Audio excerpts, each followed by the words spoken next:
tenang semuanya. Pernah nggak sih kalian niatnya cuma mau lihat YouTube satu video aja, tahu-taunya matahari sudah mau terbenam.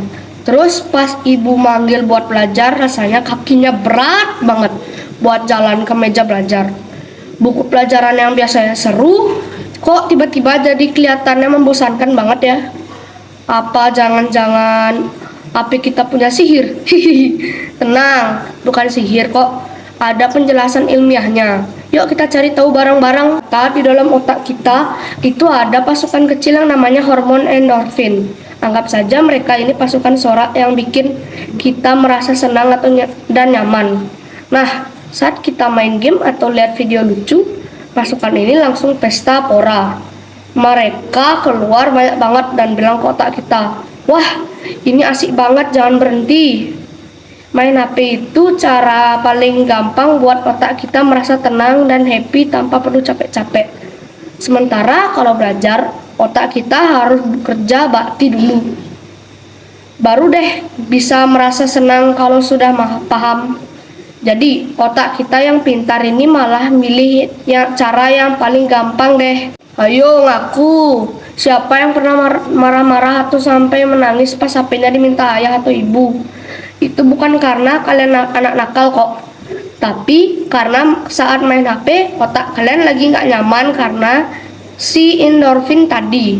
Begitu HP-nya diambil, pestanya bubar mendadak. Otak kita kaget dan merasa sedih, kehilangan rasa nyaman itu. Akhirnya perasaan itu keluar jadi rasa marah atau kesal. Ibaratnya lagi enak-enak makan es krim, es krimnya jatuh, pasti sedih dan marah kan? Itulah yang dirasakan otak kita. Tapi hati-hati ya, kalau kita terlalu sering memanjakan si pasukan sorak, ini ada dampak buruknya loh.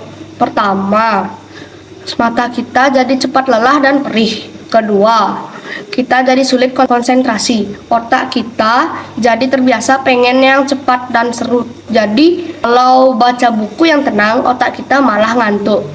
Terus kalau kelamaan main HP sebelum tidur, kita bakal susah tidur karena lampu layar HP itu menipu otak kita supaya tetap bangun.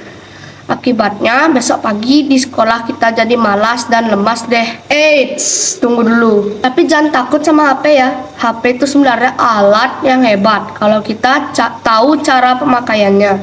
Kita bisa jadi anak yang paling pintar di kelas dengan bantuan HP.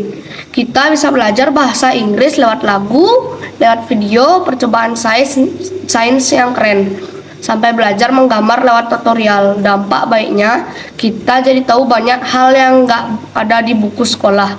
Jadi, HP itu bukan musuh, asalkan kita tahu kapan harus berhenti. Nah, sekarang sudah tahu kan kenapa kita jadi malas belajar? Yuk, kita buat janji.